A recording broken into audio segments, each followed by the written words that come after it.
It's time to take your business to the next level, the boss level.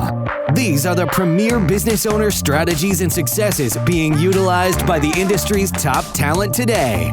Rock your business like a boss, a VO boss. Now let's welcome your host, Ann Ganguza. Hey everyone, welcome to the VO Boss Podcast and the Boss Superpower Series. I'm your host, Ann Ganguza, and I'm here with my amazing boss guest co-host, Lau Lapidez. Hey, Lau. Everyone. Hey, Ann. Happy to be back. Yes. How are you today, Lau? Beyond fabulous. How about you? I love that. Beyond fabulous. Beyond fabulous. BF. BF. Alicious. I was thinking this week we should talk about, I know people talk about this all the time, demos, but I think it always warrants a good conversation, especially because we always want to make sure that we're up to date and we're current with the demo trends and what is really required on a demo. And so what makes your demo demolicious? Demolicious. I Demolicious. love that. Ooh, we haven't even been on a minute and already we're getting a little seductive with the demo. Demolicious. Let's go. Obviously, as a demo producer, I have lots of ideas about this. But Lau, you spend a lot of time listening to demos. So what is it that you listen for on demos? And what specific things do you like? And what specific things do you not like on a demo? That's a great question. All great questions. I mean, I listen to a lot of commercial demos because I'm a commercial agent. But that being said, talent does send me animation. They do send me narration. They do send me their other demos, sometimes as a frame of reference. And I love hearing those as well. But my biggest fish to fry is the commercial demo. And I don't know. There's so many nuances that go into a demo that perk up my ear and make me think, ooh, this talent sounds like they're really working. They sound like they're the real deal, very credible. I'll tell you one thing, though, and you and I were just talking about this before the program. Some of them, a lot of them, sound like they come out of a factory or a mill. And that hits my ear right away. So what does the mill sound like? That's my question. What does a mill-sounding demo sound like? Right. Well, I mean, one no-no in my mind coming from the mill is that I recognize the copy. The copy's been done a million times. It's typically coming from an online library. Yes. Which is open to the public. Oftentimes it's just public domain, and it might come from a voiceover company. It might come from a private person, and it's floating online. And you have to assume that if I'm finding that copy, so are a million other people. Sure, absolutely. And so to me, that's a dead giveaway that if you're going to do that copy, that it's not a job, it's something you clipped offline. Yeah. I'll tell you, copy is so much more important than I think people initially think when they think about demos. Usually they're thinking all about the voice. But I'll tell you, the copy alludes to many different facets and nuances of the voice. And so if you've got good copy and copy that's really, I'm going to say, vocally branded to you, because I'm very much about a vocal branding for everyone. Everyone has their own vocal footprint. I think that it can really showcase not just your voice, like the physical part of your voice, but the acting and the emotion and the point of view. And so, you don't want to have copy that everybody else in the world has seen or heard already. And so a lot of times just grabbing that copy verbatim off the web is a big no-no. And I truly believe that when it comes to copy, it should be custom written for the talent. And by that, I mean written for the talent so that the person that's writing it for you understands who you are as a performer, as a personality, as an actor, so that it can really showcase the very best of your acting. Because, look, I can just meet you off the street and say, here's a piece of copy. Why don't you read that? And then, even better, I'll direct you on that copy and we can make a demo together. But in reality, when that transpires, there's not any time for the demo producer or the coach or whoever's going to be directing you to really get to know who you are as a person, as an actor, as a performer. And so I feel as though that's going to be really hard to bring out the best in someone.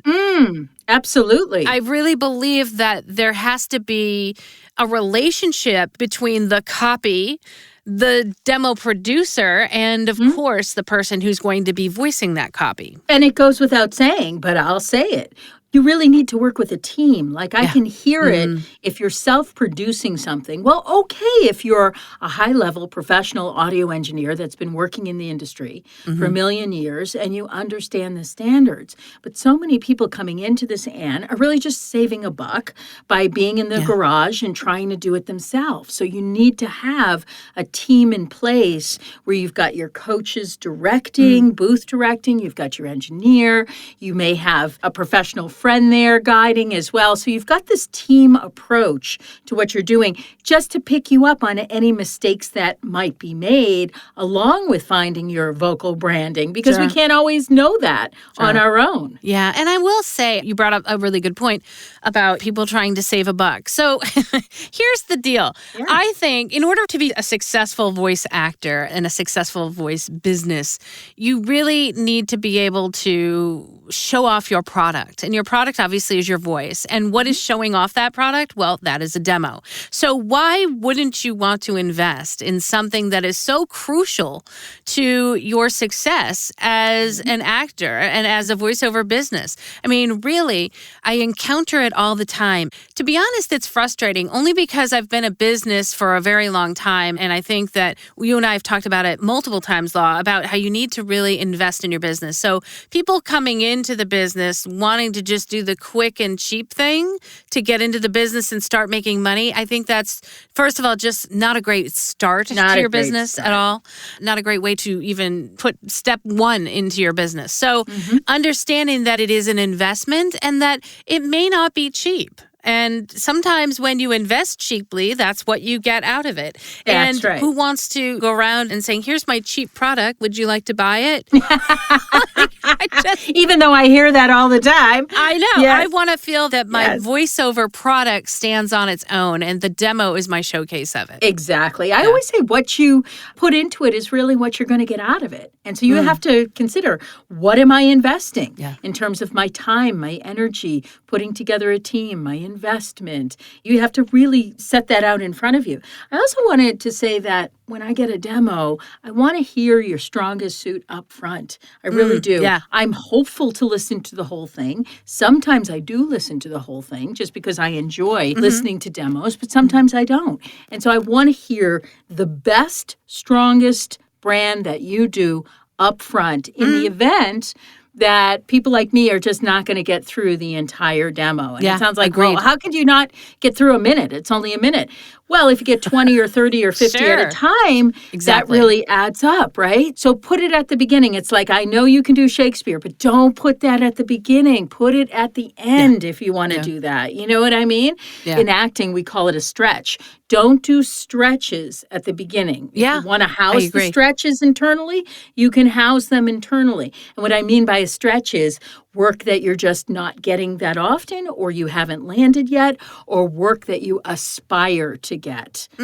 Okay, that may or may not be your best suit. Don't put it up front, because then you're going to lose out on the chance of what you could be getting, what the low-hanging fruit is for you. I think if we were to equate it to something, it would be, if you remember, Lau, when we did our live audition contest, when you start to have multiple auditions or hundreds or thousands of auditions one after another, you start listening to length less, and you start listening to the first couple of notes or the first couple of parts, pieces, and then making a judgment based on that. And so truly, I think a demo, if it's wonderful all the way through, of course, that's what we want, because in case the casting director or the talent agent is listening to the demo all the way through, or if you've presented it on your website or in a fashion where people can go to a particular spot and play it at the time or download one spot out of it, I think that's always a smart way to present your demo to people, because that way they can pick and choose which spot they're listening to. And if they're in a hurry, they can say, oh, I just want to listen to this automotive spot, or I want to listen to this healthcare spot, or I want to listen to this fast food spot, whatever it is, because that's the style or that's what I need to cast. And so I think that makes it easier for casting directors and agents to really pick out something they like on your demo. And so that to me is important, to not only put your best work forward and in the front, but also showcase, everybody will say, I want to hear a a range. And a lot of times I'll have talent when they're working with me. One of the first things they do is evaluate demos in that genre.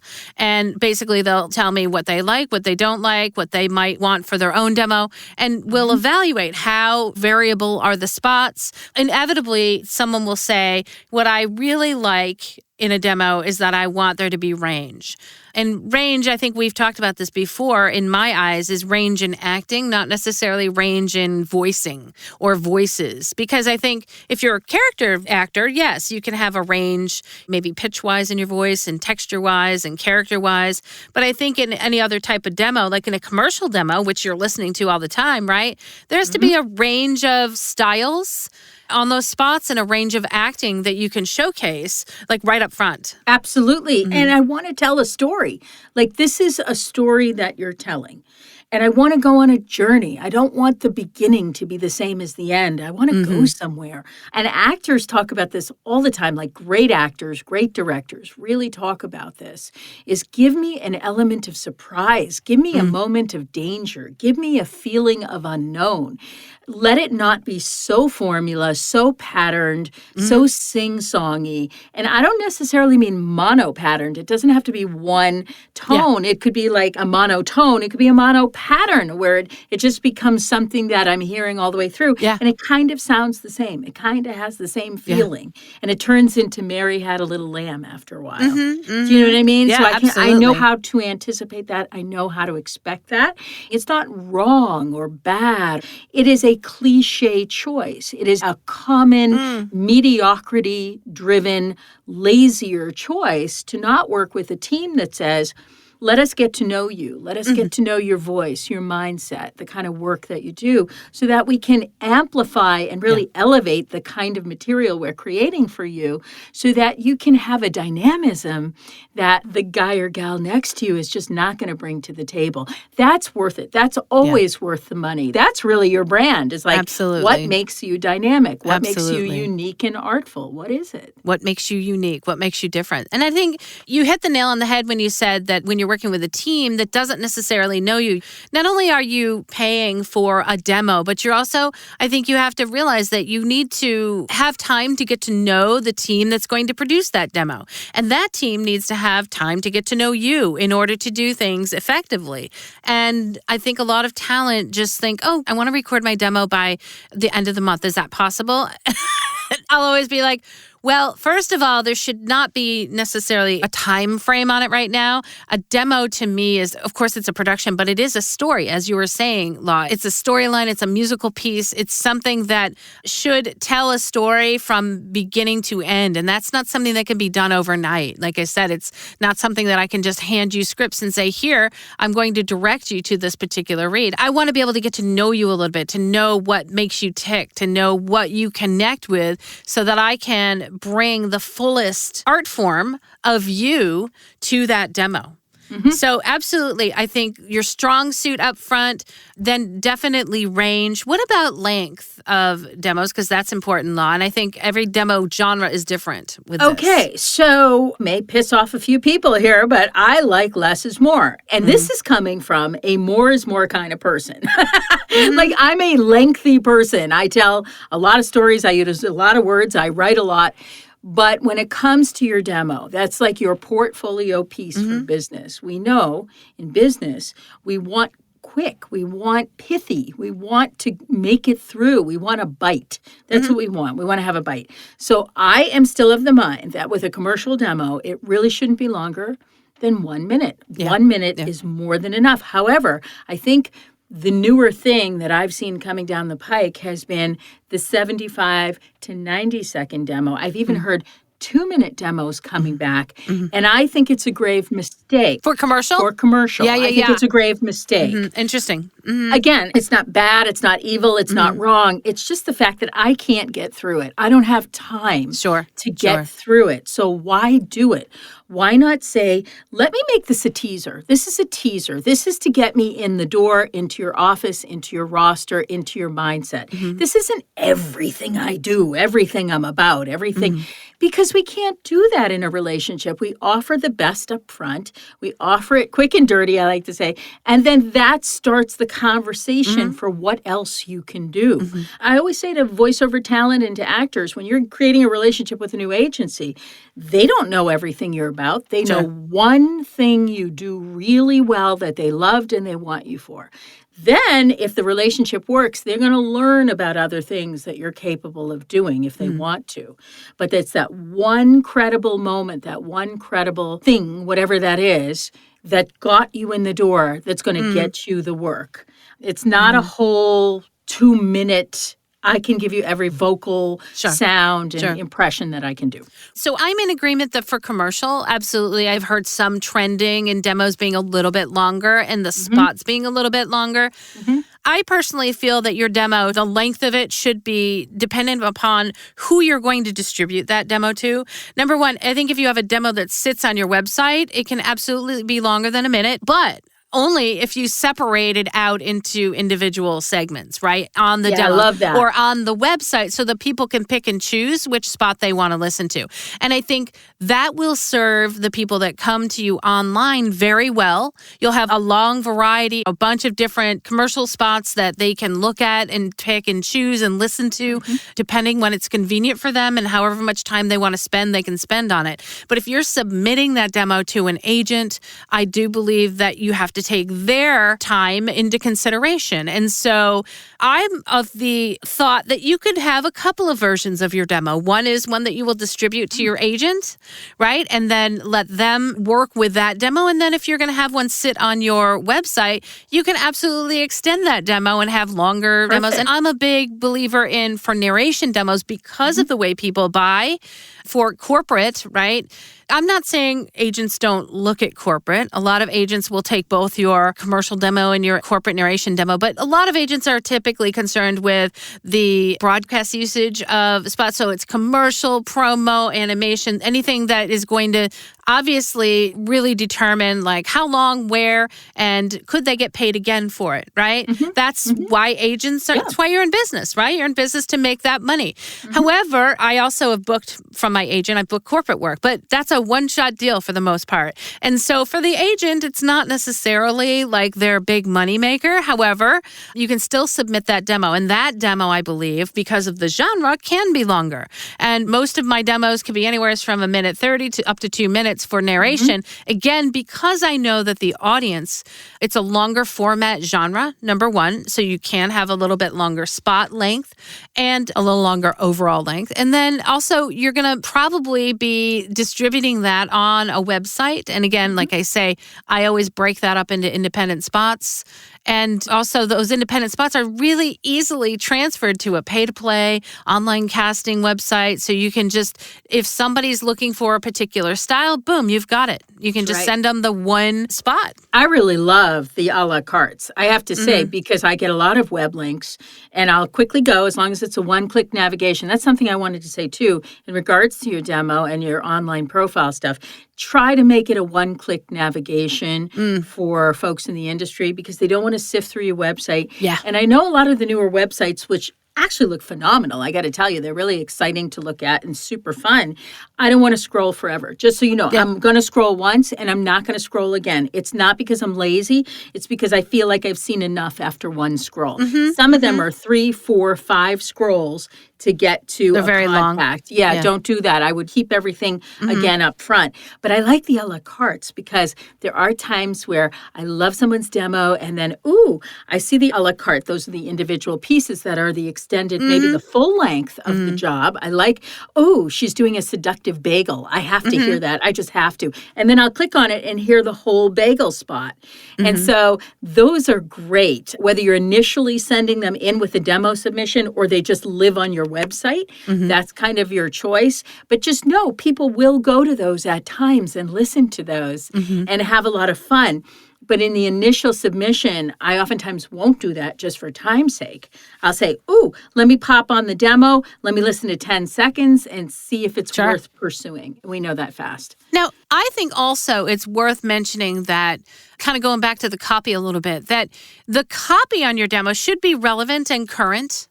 And it should also pertain to the market in which you are trying to sell your services, right? Right. So there's a lot of mishmashy like narration demos that have an e-learning spot, a documentary spot, a corporate spot, all different styles. Back in the day when you used to have just 2 demos, which was commercial and narration. Right. That's when that happened. And they had fabulous covers. Yep, Remember when we did fabulous covers for those? And they were on CDs and we mailed them out back in the day.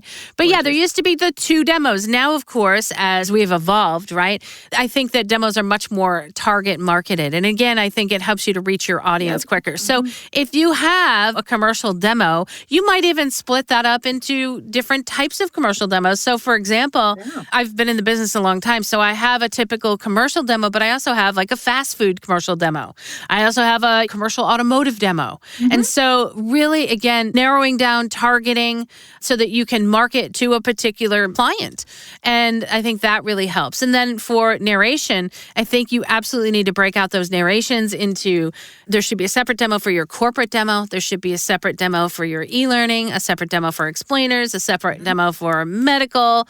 And as much as you want to target that, I believe that you should have a particular demo because within those narration markets, right, corporate is different than medical, right, which is different from telephony. So they're very different people who buy. And so therefore, the demos should be targeted to those markets specifically. And no more of these, let's just do one narration demo that has one of everything.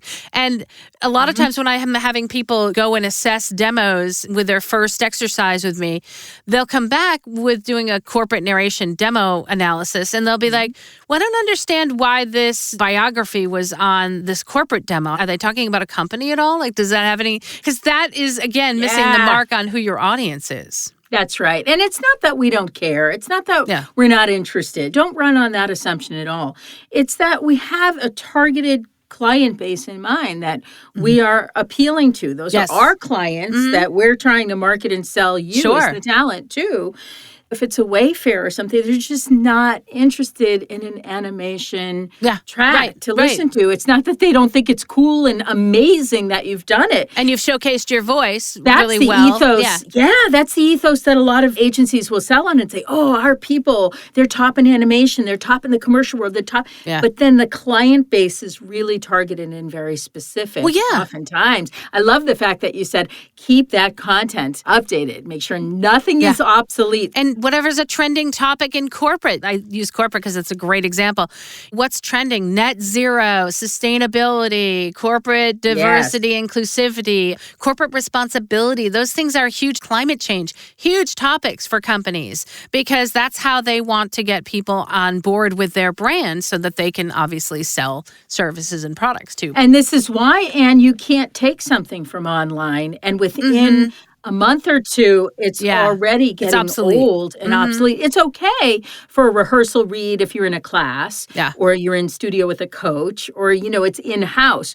But once you put something out as your material to represent you, you have to be super careful because you want to have that illusion, and I mean that in all of the most positive way, that you are a working talent. Even if you're not, you have to be in the mindset that I am a working talent. Even if you haven't booked one job, you have to make us feel that you are working talent. And one of the strategies to do that on your demo is to have super contemporary, updated, not only in the here and now, but what I call prescriptive, meaning futuristic. Oh, absolutely. It takes me into what's coming up, what's coming next. Then it makes me feel like you're a working talent or you're probably going to be a working talent really soon. So updating is so important. And the people listening to it, right? So think about it, depending on your genre, the only genre that, for example, Lau, you listen to the majority is commercial. Right? Commercial or anything broadcast.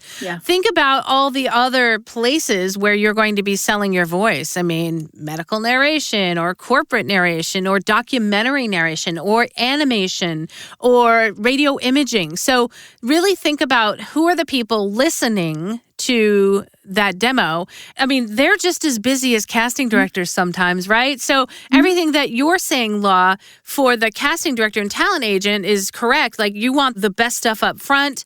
You want it to be current and relevant. You want it to showcase a variety of maybe acting styles. Same thing for the people that are listening to your demo in other ways, medical, corporate. So they live, eat, and breathe what they do every single day. So you need to make sure that you're taking their time and respecting their time, as well as what topics are they interested in? Because you can certainly talk about a topic that's what they do every day. They talk about, or they develop products for the aerospace industry. So therefore, if you've got a spot that represents Boeing on your narration demo, that will really speak to a person that needs maybe a corporate narration from Boeing. That's right. And guess what I know? I know as a director for many years, working with actors and actor scripts, that if an actor does comedy really, really well, 9 times out of 10, they can also do drama really well, because comedy is much more difficult in terms of timing than drama. So when I get my commercial voiceover people in, I know that when an animation comes in, we just cast an animation the last few months for a client in the Netherlands, the new animation video game. And I didn't have to look any further than my base of commercial talent, because 3/4 of them also do animation work. They also do narration work. They also, like, I don't have to go outside of that pool. I'm not compartmentalizing so much to put someone in a pigeonhole and say, oh, I just know them as commercial. That's all they're capable of. Now let me go look for other people. I go right to that same base of people, knowing most likely I'm going to find exactly who I need right in the commercial roster. So just know that. It doesn't go to waste. Your other demos don't go to waste. Absolutely. Absolutely. Never, because I produce a lot of those other demos. And as a matter of fact, like I said, whoever your buyer is, that demo is going to be important to them. So super important. I also like the bites to be quicker. I just do. I feel like even in the slower paced, more thoughtful commercial reads, it's still more pacier than real life oftentimes. So I can feel low energy, lethargy very easily. Like, I can internally feel time. I can instinctively feel time. So that's another reason why you have to work with a really great qualified team, because they can help you feel time. Sure, and absolutely. understand that you're hitting your time, but also the internal actor pacing of time has to be there in order to do not just commercial work, but all sorts of work. Animation, all sorts of work is based on time. I mean, everything is based on time. Authenticity and believability is all based on the way that you're voicing something. And you were mentioning before about it was very consistent, right? Well, anything very consistent that doesn't surprise me or give me some sort of an awakening really becomes almost like white noise in the background. So your demo has to be fast. It has to really change up in multiple ways. And pacing is one way. I think it's the secret sauce a lot of times to sounding authentic and sounding genuine, especially if it's coming from a point of view from you, because I'm not always consistently talking and thinking and feeling and doing all these things like I am right now, because then I start to become boring, right? But when I'm really communicating and I'm really involved and I'm really in the scene and trying to connect to you, my pacing is all over the place. So... And I like to have a couple moments in there that are kind of like, I don't know what the word is. It's kind of like messy. There's a dirtiness to it. Like, I don't like a demo that's so polished and so perfect. Right. We don't need perfection. Yeah, it's not even about announcer. It's not about that. It's more about, I want to sound perfect and sound great. Yeah. And I feel like, well, there's got to be a read or two in there. There's got to be a vulnerability, that doesn't sound that way. Yeah, because... a lot of us don't. So if you're doing a PSA or you're doing even like a national spot for a car these days, has to have a poetic, because we're seeing so many castings on spoken word, slam poets, hip-hop artists, because there has to be, within the rhythm and the patterns and knowing my text and my analysis, there has to be an unknowing of, as you said, a vulnerability, a dirtiness to that At any moment, I could slip up. At any moment, something's going to happen. You can feel that. Like, that's instinctive as animals. Like, we can feel that when it's not perfect and well-mannered and I know we can feel that. Like, I don't know what's coming next. I'm not really sure. It's like a rawness. It's a rawness, yeah. I love that. And that's so hard for people to try to act, right? And give that. We spend our careers trying to achieve a level of acting that can really connect and engage with the listener. So that needs to be reflective in your demo. If it can be reflective in your demo, that's something that's really going to make us listen. Same thing in an audition. And being perfect. It's great. I mean, being perfect is not what we're shooting for. Yeah. We're shooting to be authentic. And authentic is not perfection. Exactly. Because no one can hit perfection. Even an engineer can't hit perfection. There has to be some inconsistencies in terms of the sound and the engineering. But that's reflective of life. So we've got to have some of that in there. And some of our favorite actors have that. Yes, that's what endears us to the human imperfection. I think that's what endears people to one another. The imperfections. Yes. Wow, what a great discussion, Lau. I love that. So, guys, demos, important. So really be thoughtful and don't rush into those demos, because I really, truly feel that you're not giving it the ample opportunity to really showcase who you are and what you can do, and give that some time. That's what I like to say. I wish everybody that was in a rush to get a demo could just sit back and relax into it and really almost like relish the journey to creating a masterpiece of this composition of a story of you. It truly is a vocal portfolio of your voice, what you're bringing to the table in terms of your characterizations, your life experience. And I would say, no matter what happens and no matter how it comes out, don't let it sit on a shelf. Just get it out into the universe. Get it out, because you don't really know how your demo floats and feels until you receive the feedback, enough of the feedback, so that one day when you do your update or you do a redo or you know that it's working really well, it's because people are giving you feedback on it. They're receiving it. We have a lot of folks, and that they do it and they put so much into it, and then it never goes anywhere. Yeah. It just sits I know. on that It shelf. sits there. Yep. Well, that's another podcast episode. So, well, Lau, thank you so much. Bosses out there, do you have a local nonprofit that's close to your heart and ever wish you could do more to help them? Well, you can visit 100voiceswhocare.org to learn how. And also, big shout out to our favorite sponsor, IPDTL. You too can connect and network like a boss. Find out more at ipdtl.com. Thank you so much, bosses, for joining us. We'll see you next week. Bye. Bye. Join us next week for another edition of VO Boss with your host, Ann Ganguza. And take your business to the next level.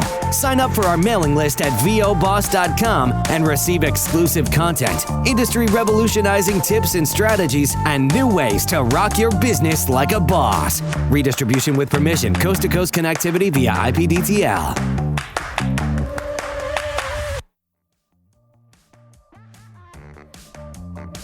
Like you're talking to your best friend. And also talking to your kid, though.